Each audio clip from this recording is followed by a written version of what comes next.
If you've been going around the good old internet looking for the right podcast to fulfill your New York Yankees needs, well, I'll be the first to deliver the good news to you. You have found it. Here on Yapping Yankees with me, your host, Mike Scudiero, you and I will be discussing the latest news, takes, and talk throughout the entire Yankee universe.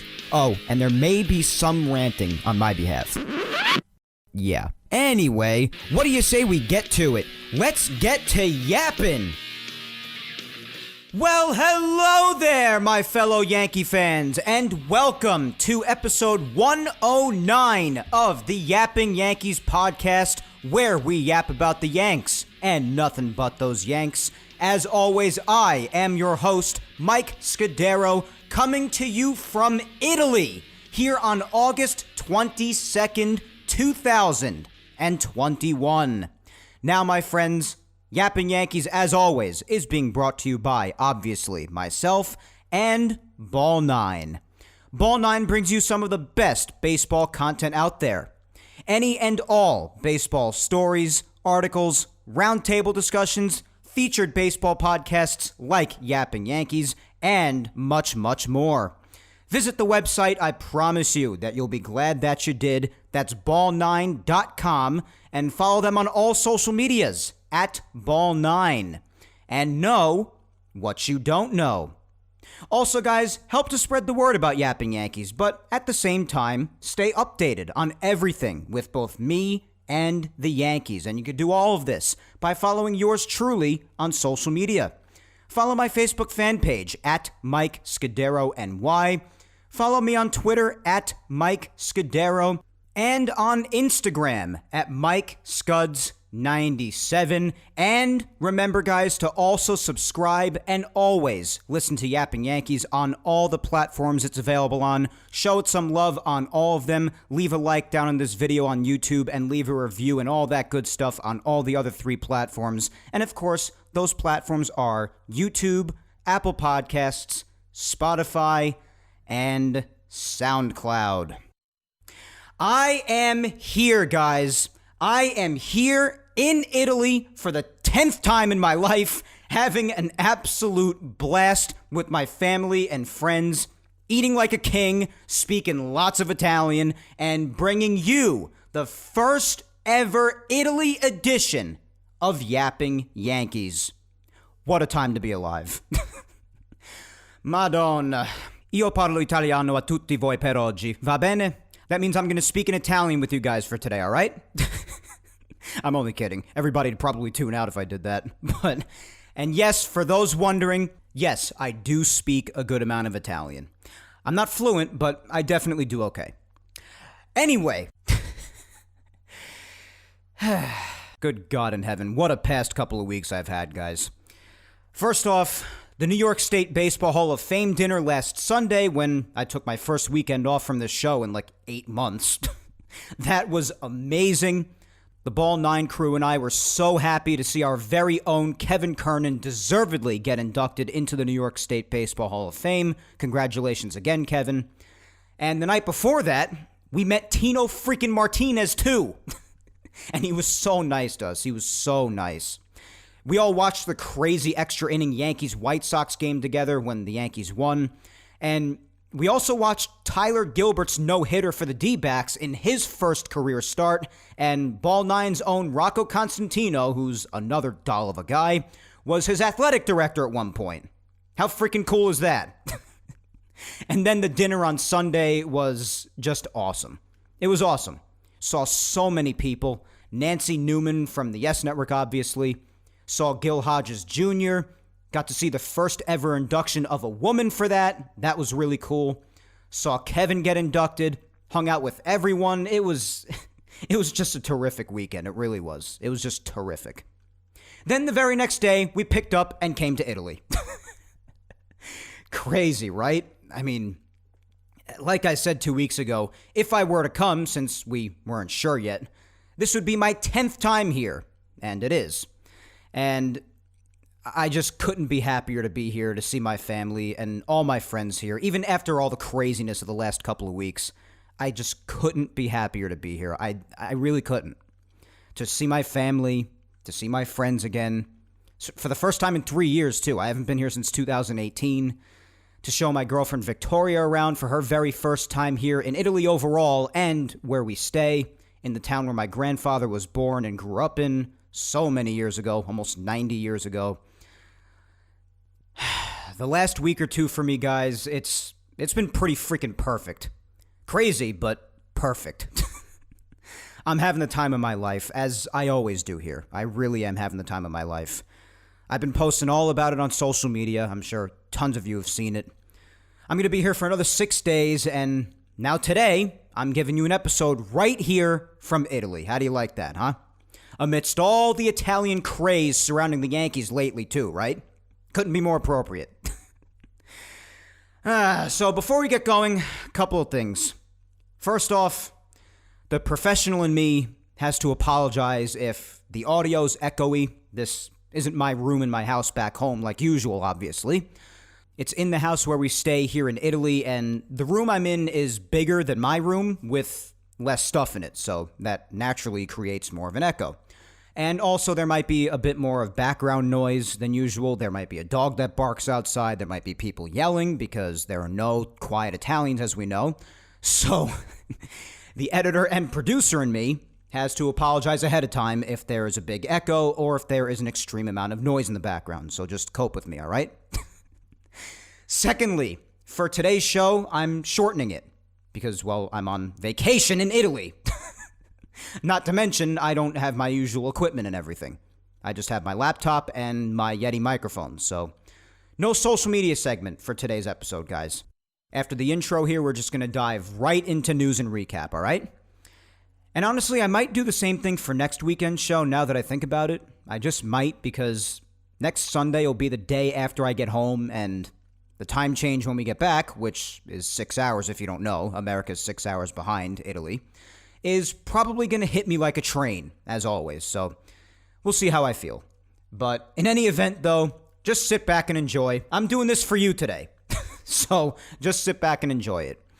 But for now, let's get to recapping yet another terrific week of Yankees baseball, my friends, with this unrecognizable Yankees team, this fun team that mere weeks ago made us want to gouge our eyes out and is now seemingly, virtually unstoppable. Not only having taken the first wildcard spot while being the best team in baseball in the second half still, but now even trying to chase down first place in the division.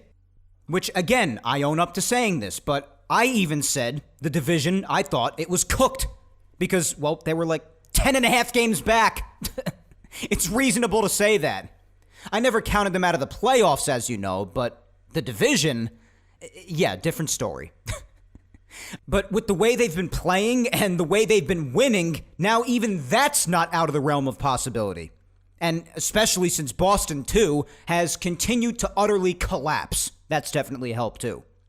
Perhaps that downfall I anticipated for them earlier in the season is finally happening. Who knows? But regardless, the situation for the Yankees it's amazing right now.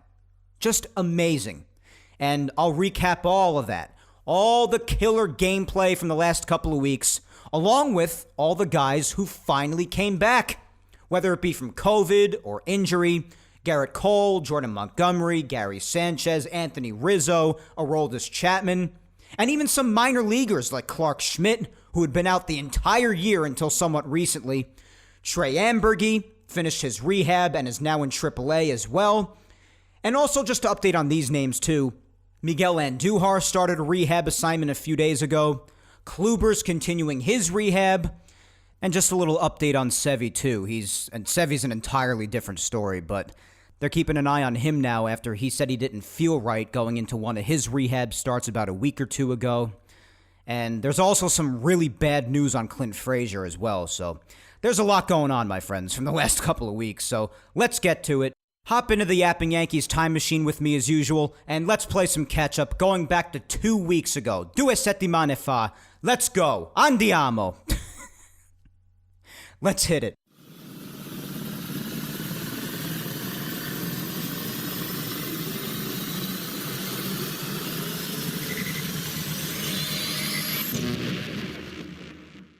All right. All right.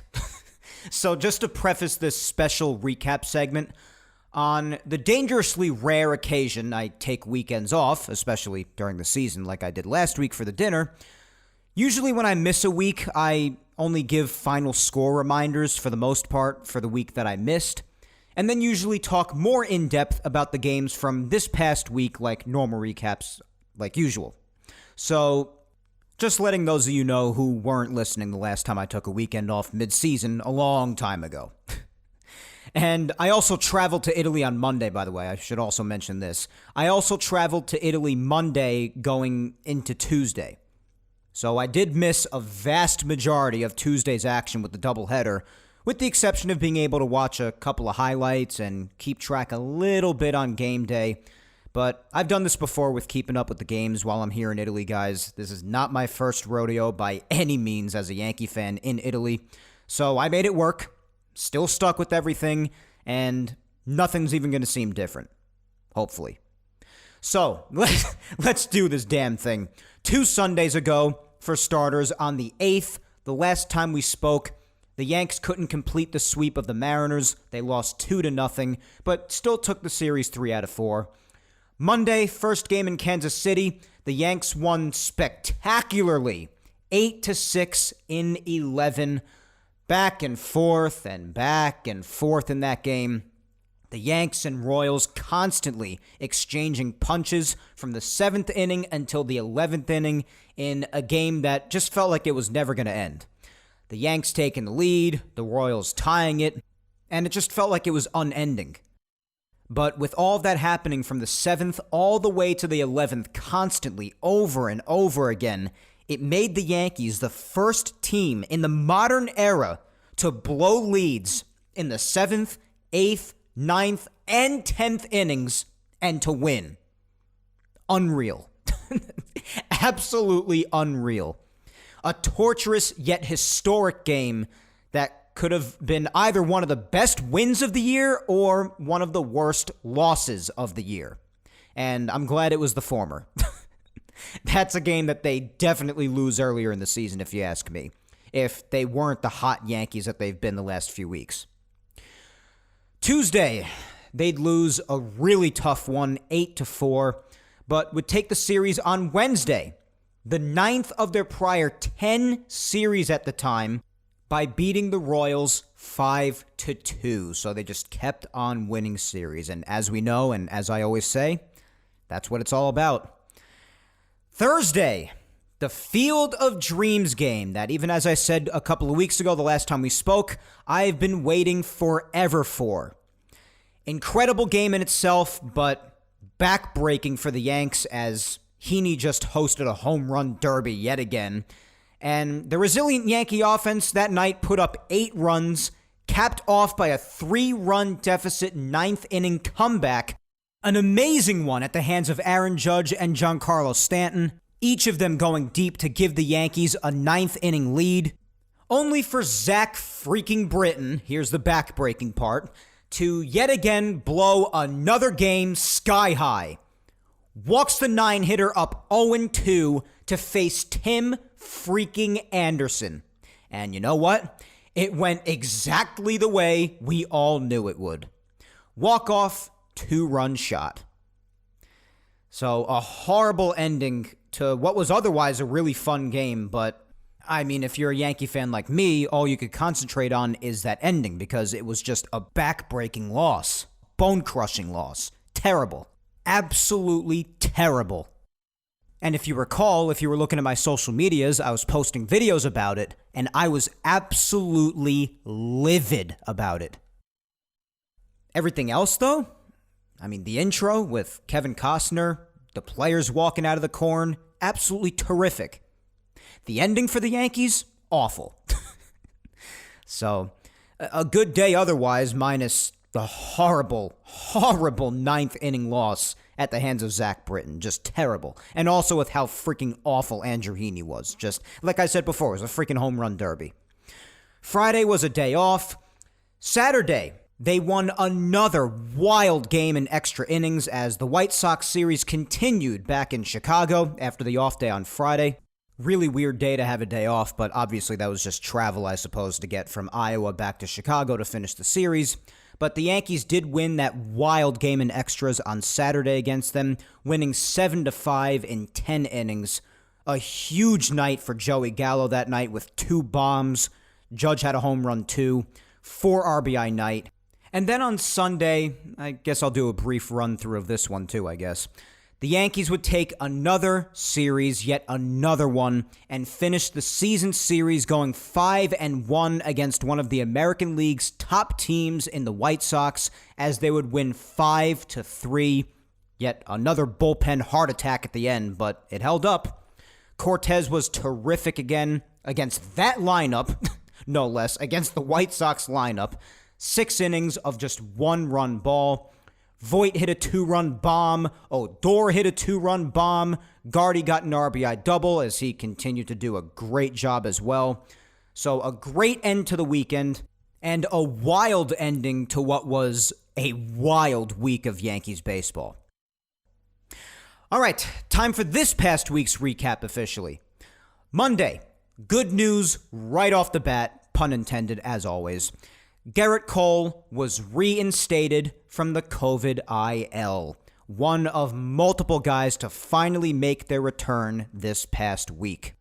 Just the start of finally getting some key players back amidst a last couple of weeks of just, despite them still winning, missing a lot of big names throughout the entire team in all facets of it, starting pitching, the offense, and yet, of course, as we know, they still made it through, but as of Monday, starting with Garrett Cole, it was obviously amazing to finally see some of these names coming back.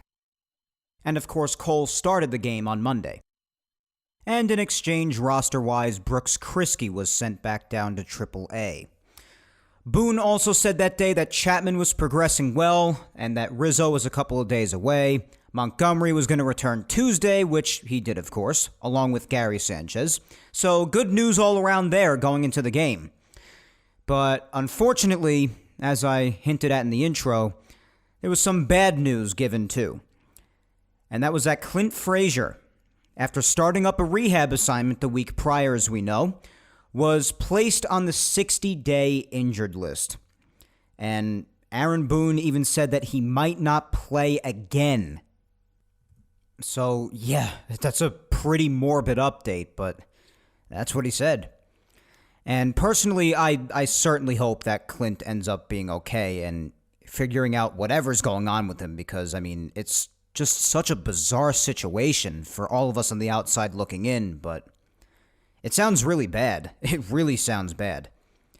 And it seems like he's still having the vision problems and everything. They ruled out vertigo, but it just seems like the vision problems are they're just not going away. So very bad news for Clint Fraser. Very bad with him. And I hope he ends up being all right. And also Severino, which I also prefaced a bit in the introduction. He was scratched from one of his rehab starts because he just said that he didn't feel right. And it ended up being his shoulder, so he went for an MRI. And the good news is that there's no structural damage, which is always great news to receive upon getting an MRI if you're a pitcher.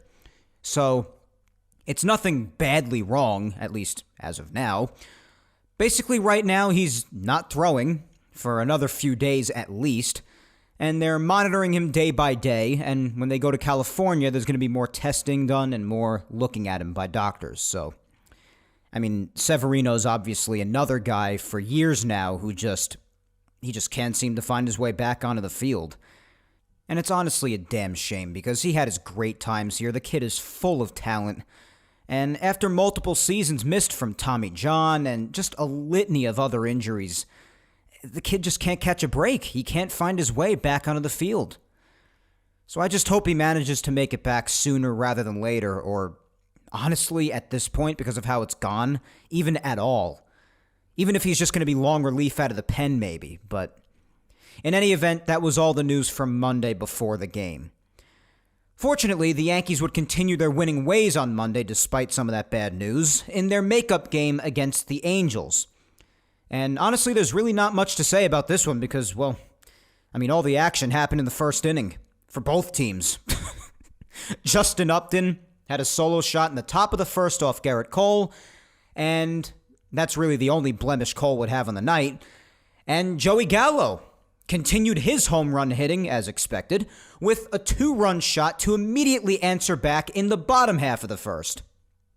And otherwise, pitching was the story for the next 8 innings of this 2-1 Yankee victory. Cole, in his return from the COVID IL, would throw a stellar 5 2/3, only allowing 2 hits, the 1 run on the Justin Upton solo shot, 1 walk, and 9 strikeouts. I mean, it goes without saying that Garrett Cole was definitely missed, man. It's just awesome to have the ace back. After him, Britton would get the last out of that 6th inning. Albert Abreu looked great again, going an inning and 2/3 scoreless. Joely Rodriguez would strike Ohtani out to end the 8th, and Chad Green, who we know has struggled quite a bit in the last few weeks, locked down the 2-1 victory in the 9th, earning his 4th save.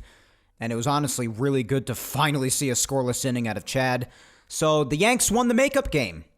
And after the game, so that Jordan Montgomery and Gary Sanchez could make their returns from the COVID IL, COVID replacements Rob Brantley, and this was sad to see, but Steven Ridings were sent back down to AAA. And hopefully we'll see Ridings again at some capacity because he was just great to watch. A fantastic pitcher. I spoke about him a little bit 2 weeks ago. Just an electric fastball, a great slider, throws 100 miles an hour at his young age. And from the lower levels of the minor leagues to be able to jump all the way up to the major leagues and perform the way he did was just awesome. I got a lot of respect for the kid. So hopefully we see him again at some capacity. But Gary and Monty did return for the doubleheader against the Red Sox on Tuesday, and both of them played in Game 1 for what ended up being a very successful swept doubleheader for the Yanks, bringing them even with the Red Sox. Again, after being about 10 and a half games behind them mere weeks prior. Unreal. I cannot say enough how unreal that is, how great this comeback has been. And again, all of that happening while all of these key players were returning from injuries or COVID. Just amazing.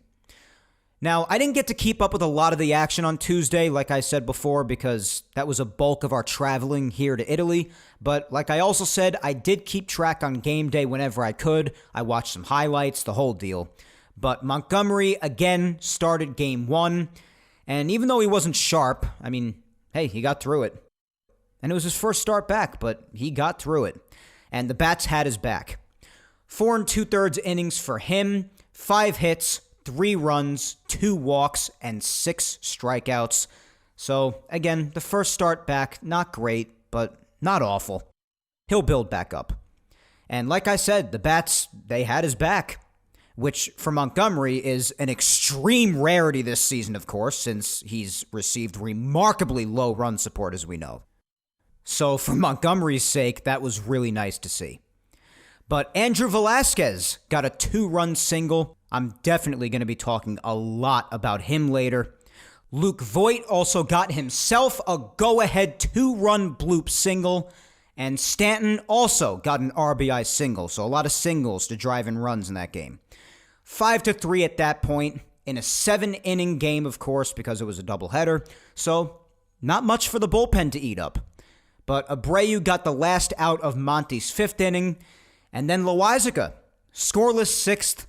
And in the 7th, after allowing the bases to be loaded with no one out, he got Travis Shaw to line out to Guardian left, struck out Kike Hernandez, and struck out Hunter Renfroe, unbelievably escaping that jam, earning his 5th save, bases loaded, no one out, no runs allowed, nearly sending us all to the hospital yet again with more late game drama and sealing the 5-3 victory and bringing the Yanks within a game of the Red Sox.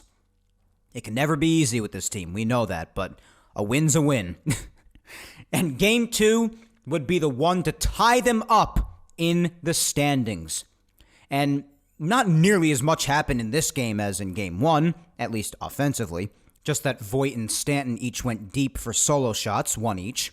But pitching was again the story. Luis Heel got the start again, and the kid, after this start, is now 15 2/3 innings into his big league career, guys, and is still yet to allow an earned run, which is the most any Yankee starter has done since 1961. Absolutely incredible, this kid. This kid's been absolutely terrific. The most innings into a big league career any Yankee starter since 1961 has gone into without allowing an earned run. That's incredible. And in this start in Game 2, he went 4 2/3, only allowing 3 hits. He did allow 4 walks, but he worked around them and struck out 4. And the Yanks had already scored their 2 runs by the time he was done. Wandy Peralta would eat the next inning and a third after him. Another great job by him. He's been really good. And Chad Green, again, would easily lock down his 5th save in the 7th, so he continued to finally get back on the right path. And the Yanks would win 2-0, complete the doubleheader sweep of the Sox, and head into the 3rd game of their quick 3-game set at Yankee Stadium against them, looking to sweep them out of New York and surpass them in the standings. But they'd have to do it with Andrew Heaney on the mound. The good news is, well, very good news actually. Rizzo came back on Wednesday. So Anthony Rizzo was back in the lineup. My God, it was too long without him. My boy Rizzo went down with COVID, and he finally came back. And I'm glad he's all good, all set to go. And it's just great to see him back at first and see his name back in that lineup. And Chapman came back too. Like I said, everyone's coming back. And to make room for them, Nick Nelson and Jonathan Davis were optioned to Triple-A. So like I said before, Heaney on the mound against that Red Sox lineup, even though they're in full-on collapse, as we know, but still. Bogarts, Devers, Martinez, Verdugo, Kike, and so on. They throw a lot of great hitters at you still. I don't need to tell you. But freaking Andrew Heaney, man. Against all expectations, in a good way, he went out there and threw 7 innings of 1-run ball. Unbelievable. 7 innings, only 2 hits, 1 run on a Bogart solo shot in the first inning, 2 walks, and 4 strikeouts. 7 innings, 1-run ball out of Andrew Heaney against that Red Sox lineup. Absolutely amazing. About as good a start as you can ask for at as good a time as ever to this point in the season from someone like him. Credit where credit's due, man. And it also helped the bullpen, obviously, the day after a doubleheader, because they only had to eat 2 innings. Britton had a scoreless 8th, and then a returning Chapman struggled in the 9th. Renfroe hit a big home run off him. It was like 460 feet or something like that. And then Litke had to get the final out. So a little bit of a heart attack again, as usual. But as I said, what's a Yankee game this year without a near-death experience thanks to anxiety at the end of the game? So the Sox only scored those 2, and the Yanks, the offense was awake again. Gardner, sac fly. Andrew Velasquez, again, going to talk even more about him later. He's done a terrific job this past week, and even the week before. RBI single. Returning Anthony Rizzo, my freaking boy. Forza Yankees, Anthony Rizzo, 2-run single. Forza Rizzo. And then Velasquez again in the 8th. RBI single. Yanks won 5-2 after Velasquez and Rizzo made an amazing play on a ground ball to end the game. I should mention that because it was an incredible play. Completing the sweep of the collapsing Boston Red Sox, who again, I'm just going to keep mentioning this, were 10 games over the Yankees mere weeks ago. And after this Yankee victory and sweep, the Yanks had a 1-game lead on them. It cannot be said enough. An epic collapse by Boston. And also a testament to the Yankees' surreal gameplay these last few weeks. It simply cannot be overlooked how the Yankees have truly kicked ass. At that point, after Wednesday's win, they were 28-11 since the 4th of July and won 18 of their past 23 games, not to mention officially grabbing the first wild card spot over the Red Sox and the Athletics. And like I said in the introduction, even still having a bit of a shot at the division. Incredible. They've just been, like I said before, unrecognizable from the team they were in the first half. Thursday started the current 4-game set against the Twins, and it was a good one. 7th win in a row, and the offense started right away. They wasted less than no time, with 4 runs in the 3rd inning and then 2 in the 4th. Higgy, RBI double. He had a great night. Voit, 2-run double. Rizzo, sac fly. And as you can hear, mentioning both Voit and Rizzo, they finally had it the way that I wanted. Stanton in the outfield, Voit at DH, Rizzo at first. Love it. And then Higgy absolutely crushed a 2-run homer into the second deck in left to make it 6-0 at the time. That's not easy to do, to put a ball into the second deck in left field. And Taillon, who started, was again terrific going into the 6th inning. He just continues to do a fantastic job. Started to run out of gas a bit in that 6th. He gave up 3 runs in that inning to make it 6-3, but he still had a solid start. 5 1/3, 5 hits, those 3 runs, no walks, and 5 strikeouts. So another amazing start for Jameson Taillon. He did, again, he started to run out a bit at the end, but overall, throughout the start, just a great job yet again. He just continues to be an entirely different pitcher since that start in Philadelphia months ago. Britton allowed 1 more in the 8th to make it 6-4. Bottom of the 8th, Stanton hit his 20th home run of the year for some insurance to make it 7-4. It was an absolute missile into the short porch that almost killed a kid. And then off green in the 9th, Miguel Sano hit a solo shot to make it 7-5, and that would be the final. So the Yanks won the first of 4 and expanded their winning streak to 7. And guess what?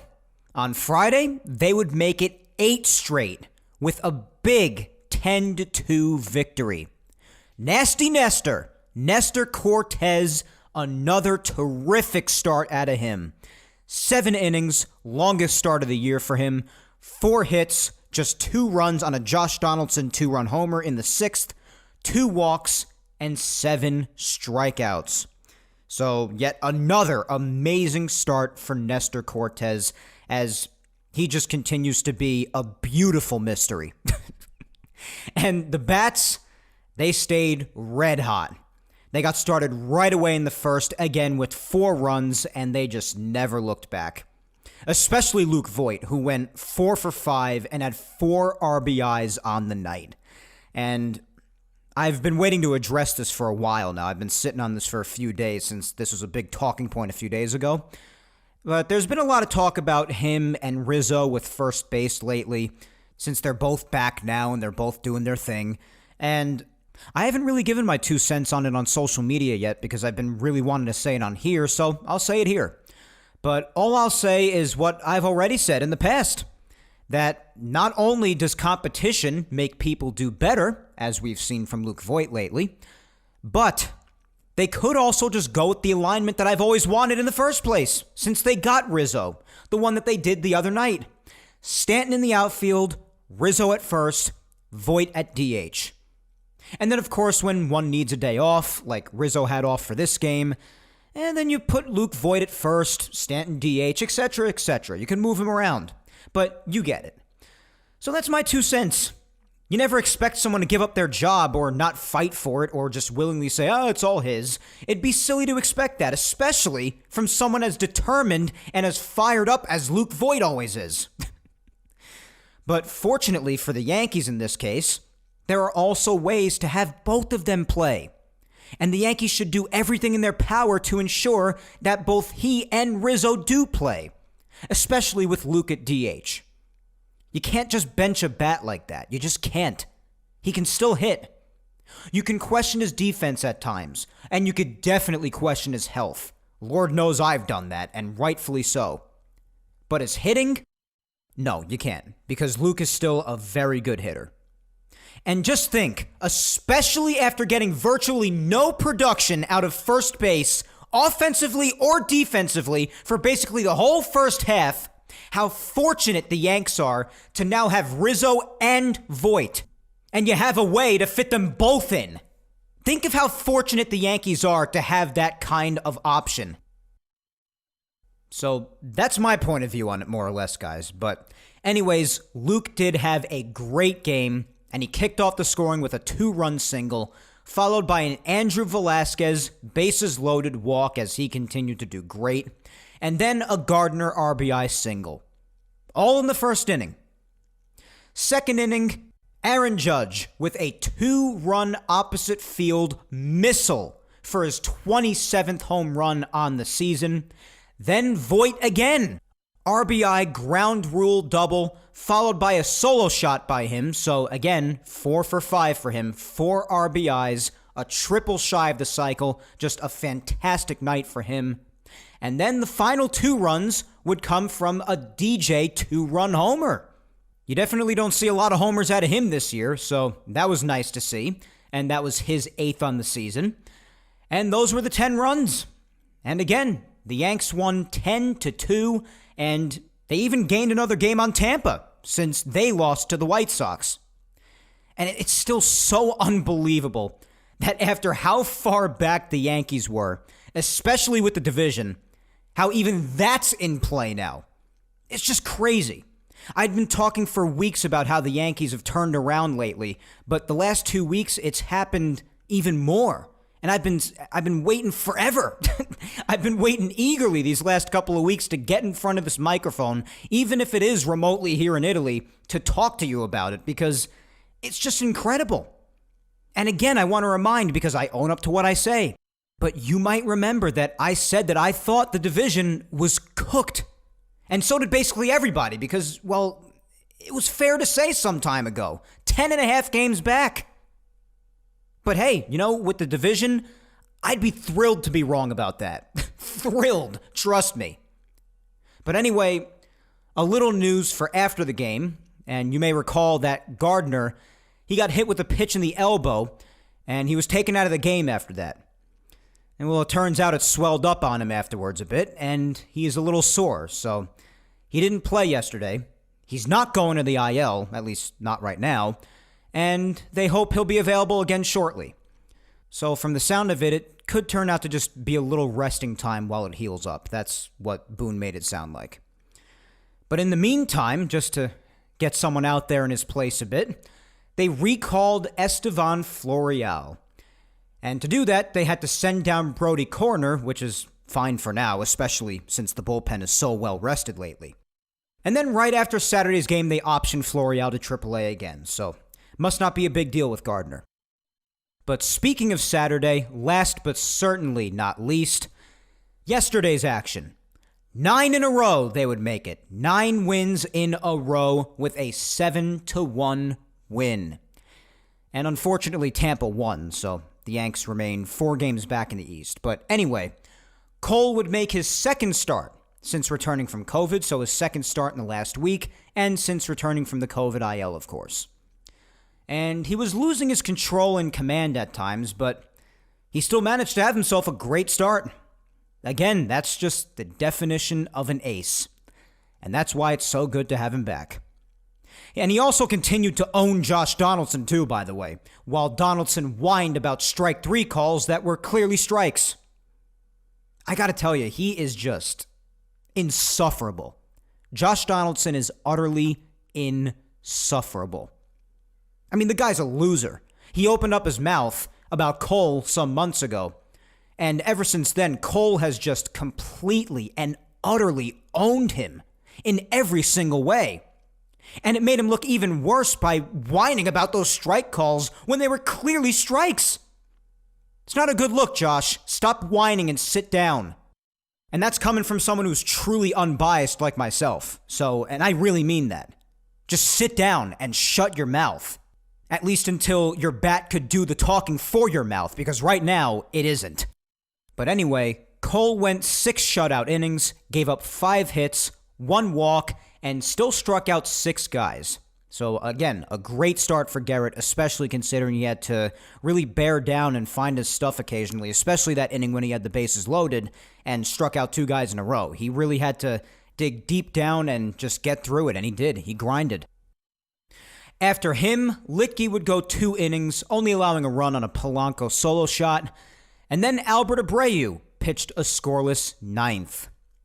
And the Yankee offense, again, just went off. Bottom of the 2nd, Tyler Wade, who, like I said a couple of weeks ago, I think I said it, can't remember now, but if I didn't say it then, I'll say it now. I think the guy found Jesus. I have a thing going on Twitter right now where I can't talk badly about him until at least September because of a clutch at bat that he had in Kansas City. And you know what? He's making that very easy right now. And listen, you know how I've spoken of him, how hard I've been on him. It's no secret.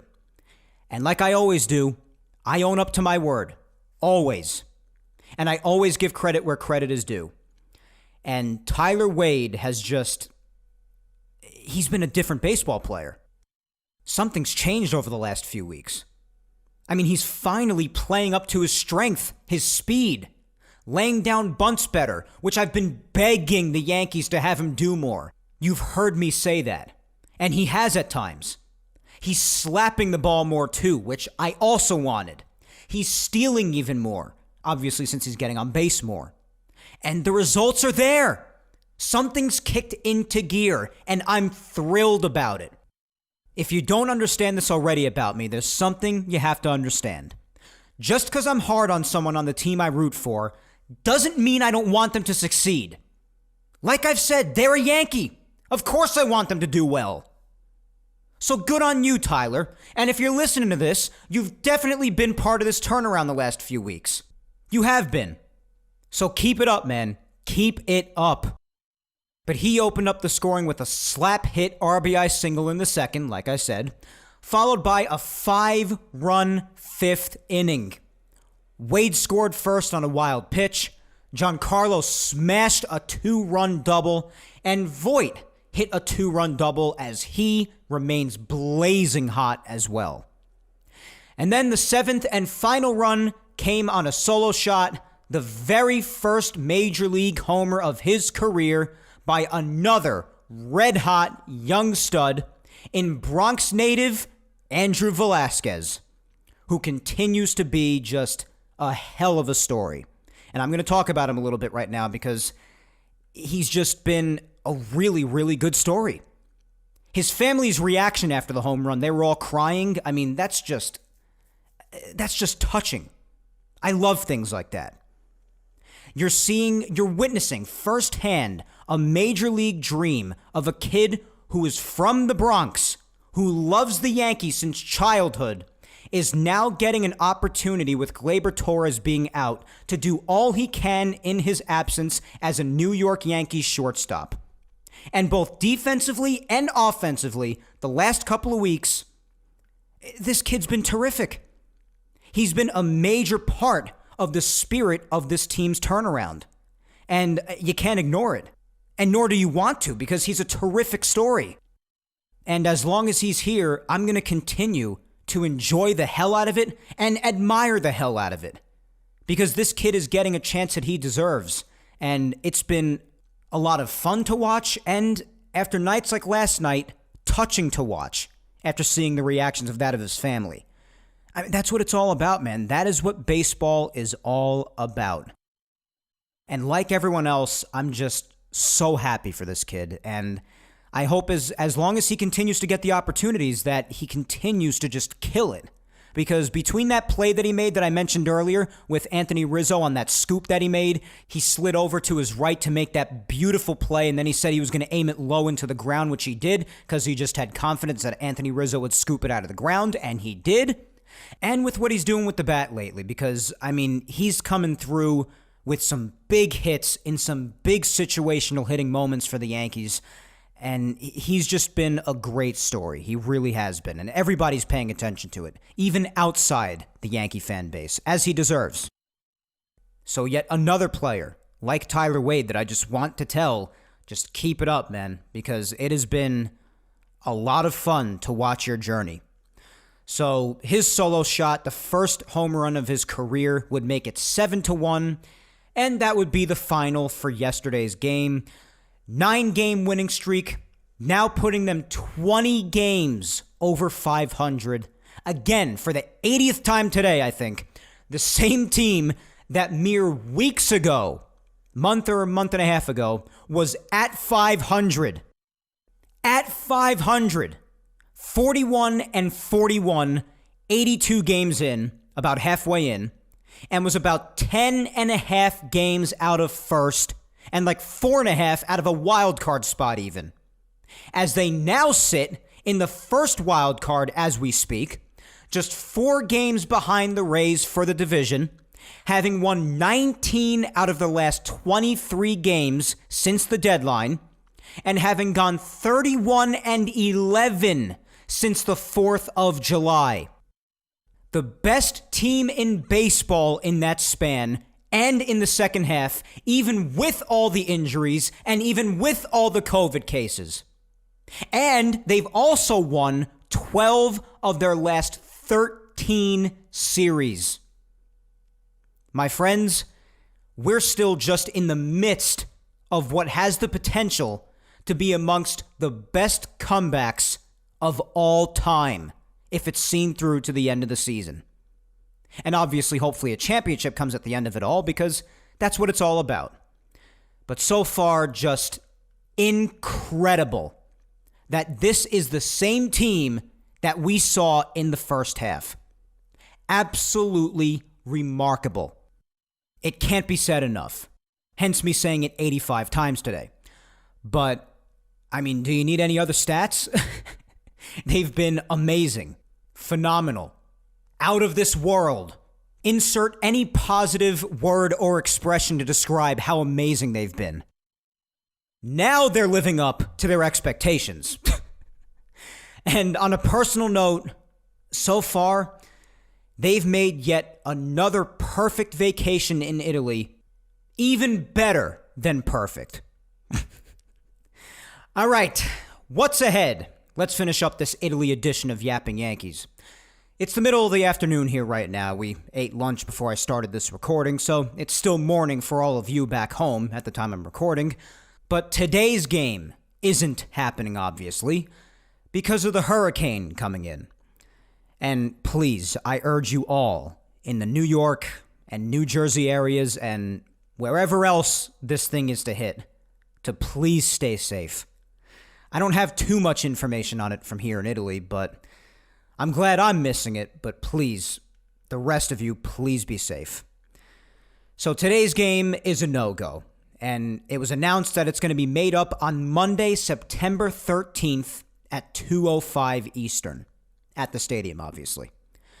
So today's game here on Sunday is postponed.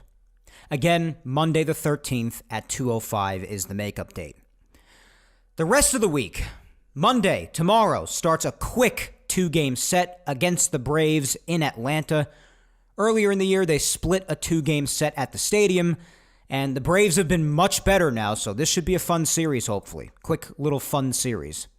Both games, Monday and Tuesday, will be at 7:20 Eastern. Montgomery will pitch on Monday, but there's been no announcement for the rest of the week for now, as far as starting pitching. Wednesday is an off day, another weird off day. It's really odd when they get Wednesday or Friday off. But Wednesday's an off day. Thursday starts a very important 4-game set for the wild card race against the A's in Oakland. And the Yanks took care of them well in Yankee Stadium. Let's see if they could do it in Oakland too, where they usually struggle, but let's hope that changes this time.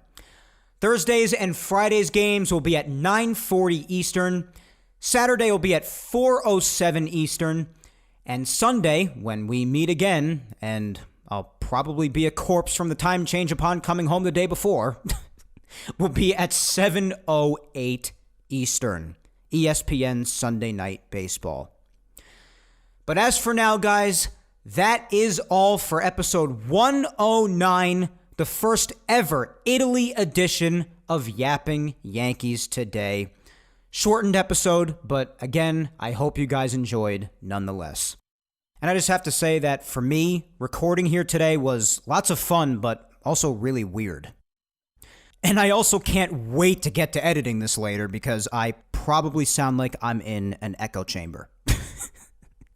But please remember to follow me on all social medias so you can keep up on the latest having to do with me, the Yankees, and Yapping Yankees announcements, content, and Twitter and Instagram social media segments every Saturday. Follow my Facebook fan page at Mike Scudiero NY. Follow me on Twitter at Mike Scudiero and on Instagram at Mike Scuds97.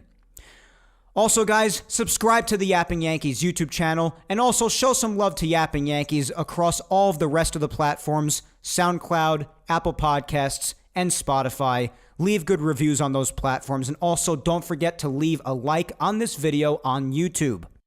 And if you got the time, guys, listen to the past Yapping Yankees episodes that you might have missed. Episodes 34 up to episode 109 today are available on YouTube, and all Yapping Yankees episodes, including today's, are available on SoundCloud, Apple Podcasts, and Spotify.